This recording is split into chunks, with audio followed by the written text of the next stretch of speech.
और वो समाज सेवा के लिए कुछ साड़ियाँ चाहिए थी, तो मैंने कहा चलो वो भी काम बन जाएगा। अरे क्यों ना मदन जी, बताइए आपको तो किस रेंज में और कितनी साड़ियाँ चाहिए?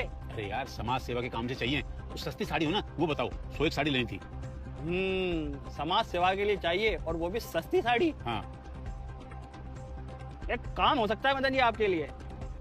आप समाज सेवा का काम कर रहे हो, इसलिए मैं आपको 1000 रुपए की साड़ी मात्र 500 रुपए में दे सकता हूँ। बहुत सस्ते का सौदा है और आप तो वैसे भी समाज सेवा में कर रहे हो, तो हल्का सा डिफेक्टिव माल है, चल जाएगा, कोई खास फर्क नहीं पड़ेगा। अरे हल्के से डिफेक्ट को कौन देखता है, कौन वहाँ देखने आता है, उसकी कोई चिंता नहीं है। अगर सस्ते में काम बन जाए तो हमारा भी अच्छा होगा।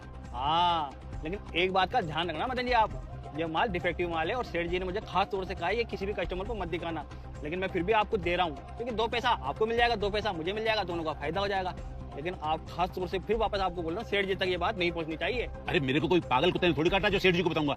अरे मुझे फायदा मिल जाए तो क्या दिक्कत है। तुम ऐसा करो, तो साड़ी पैक करके गाड़ी में रखवा दो, मैं ऑनलाइन पेमेंट कर देता हूँ। ठीक है, आप पेमेंट करो, गाड़ी में बैठो, मैं पहुंचाता हूँ गाड़ी में माल। अरे बबलू, अभी जो कुछ देर पहले मैं जो स्टॉक को साइड में रखा हुआ गया था ना, आपको बोल के गया था, वो ले आओ। क्यों सेठ जी, क्या हुआ? अरे क्या करूंगा, अभी होलसेलर मिला था मेरे को रास्ते में, जब घर पे खाना खाने गया ना, तो उसका नंबर लेके आया, उसको बोल के आऊँ। अब उसका पैसा अपन थोड़ा भुगतेंगे, वापस करेंगे उसको। आ रहा हूँ लेने के लिए आधे घंटे में, निकाल के लाओ। पर सेठ जी वो माल पता नहीं मैं कहाँ रख के भूल गया। अरे कहाँ रखा, क्या मतलब, मैं बोला था साइड में रखें, यहीं के रखा होगा। इतना बड़ा माल है, कोई छोटा तो ना, तो साइड भूल गया होगा रखे, लेके आओ उसको। अरे हाँ सेठ जी, मुझे याद आ गया, नीचे गोदाम है, आप मुझे 10 मिनट दो, मैं लेके आता हूँ। ठीक है, जल्दी लेके आ वहाँ से। मदन जी, सेठ जी ने मेरे को ये कहा था कि होलसेलर के मेरे पास नंबर नहीं है, तो तू एक काम कर, इस माल को पीछे रख दे। मैंने देखा अब इनके पास नंबर तो है नहीं, ये होलसेल से मिलने नहीं, इसलिए इन्होंने रखने के लिए बोल दिया। मैं उठा करके वो माल आपको भेज दिया। अब आज साला बदकिस्मती मान लो कि वो होलसेलर सेठ जी को मिल गया। अब वो अभी थोड़ी देर में आ रहा है वो माल लेने। अब वो अगर सेठ जी को माल नहीं मिला तो अपनी सारी बात उनको पता पड़ जाएगी और वो मुझे नौकरी से निकल जाएंगे। अरे नौकरी से निकल जाएंगे वो कोई बात नहीं, साली ये मार्केट में फैल गई ना बात कि मैंने ऐसा किया है, तो मुझे कोई नौकरी भी नहीं देगा, मैं बेरोजगार हो जाऊंगा। इसलिए मदन जी आप वो माल मुझे वापस दे दो और जो आपके पैसे में वो आपको वापस दे देता हूँ। वाह यार बबलू जी, ऐसे थोड़ी होता है यार। मैंने आपको पूरे पैसे दिए हैं, तब माल लिया है, और आप कह रहे हो माल वापस दे दो, ऐसा नहीं होता यार। अरे मदन जी यार, समझो मेरी बात, मेरा सब कुछ बिगड़ जाएगा और आपके जो पैसे वो वापस दे तो रहा हूँ ना मैं आपको। ठीक है बबलू जी, रिटर्न कर देता हूँ आपको मैं। आपने मुझे 500 के हिसाब से एक साड़ी दी थी, अब 700 रुपए के हिसाब से मैं आपको साड़ी वापस देता हूँ।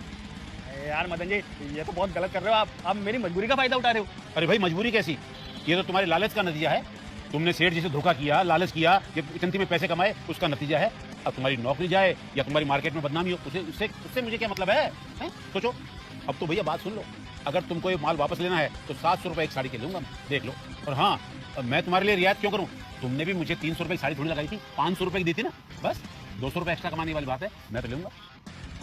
ठीक है मदन जी, अब मैं आपको कुछ कह भी तो नहीं सकता, ये सब मेरे लालच का ही नतीजा है। अब मुझे मेरी नौकरी बचानी है, सेठ जी के सामने शरीफ बनना है, तो अभी पैसे मुझे भुगतने ही पड़ेंगे।